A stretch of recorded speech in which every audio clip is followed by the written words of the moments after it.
produktet ushqimore që ne ham, aciditeti ndoshta i shtuar i stomakut, fillon që të më inflamoj mukozën e brendshme. Ushqimet, për shembull, që ne mund t'i konsumojmë me kafeinë të shtuar, me gaz, duhani, mundet që të bëhen shkas, se unë kam një dhimbje stomaku dhe ndezje të kraharorit, ndjem gromësima të forta dhe të tharta në pjesën e faringut, pa diskutim që duhet të marrim masa e para të heqim ato ushqime që nuk më bëjnë mirë. E heqim kafen fare.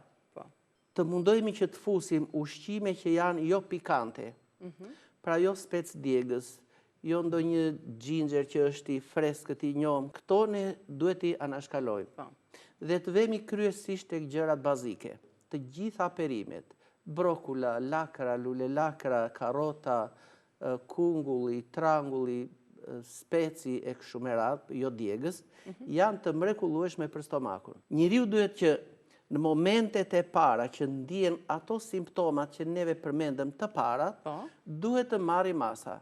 Në kushte shtëpie, për shembull, nga një çaj me mendër, me finok, me kamomil ose jamball, dhe mund të përdorim në mëngjes ujë të ngrohtë, ndoshta të shoqëruar ose me pak mjalt, pra tash i futim në ndihmes probiotikët.